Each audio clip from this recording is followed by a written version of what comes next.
بسم اللہ الرحمن الرحیم۔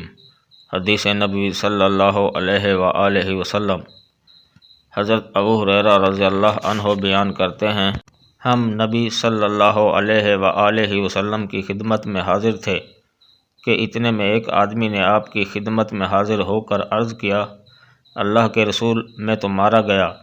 آپ صلی اللہ علیہ وآلہ وسلم نے فرمایا، تمہیں کیا ہوا؟ اس نے عرض کیا، میں روزے کی حالت میں اپنی اہلیہ سے جمع کر بیٹھا ہوں۔ رسول اللہ صلی اللہ علیہ وآلہ وسلم نے فرمایا، کیا تمہارے پاس کوئی غلام ہے جسے تو آزاد کر دے؟ اس نے عرض کیا، نہیں۔ آپ صلی اللہ علیہ وآلہ وسلم نے فرمایا، کیا تم لگاتار 2 ماہ کے روزے رکھ سکتے ہو؟ اس نے عرض کیا، نہیں۔ آپ صلی اللہ علیہ وآلہ وسلم نے فرمایا، کیا تم 60 مسکینوں کو کھانا کھلا سکتے ہو؟ اس نے عرض کیا، نہیں۔ آپ صلی اللہ علیہ وآلہ وسلم نے فرمایا، بیٹھ جاؤ۔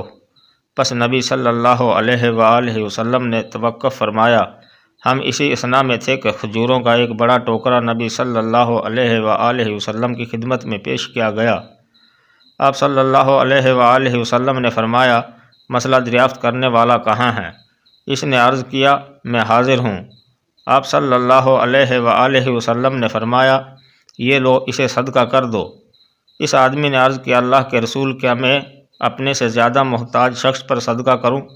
اللہ کی قسم، مدینہ میں 2 پتھریلے کناروں کے درمیان کوئی ایسا گھر نہیں جو میرے گھر والوں سے زیادہ ضرورت مند ہو۔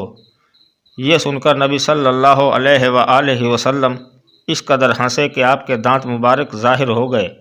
پھر آپ صلی اللہ علیہ وآلہ وسلم نے فرمایا، اسے اپنے گھر والوں کو کھلاؤ۔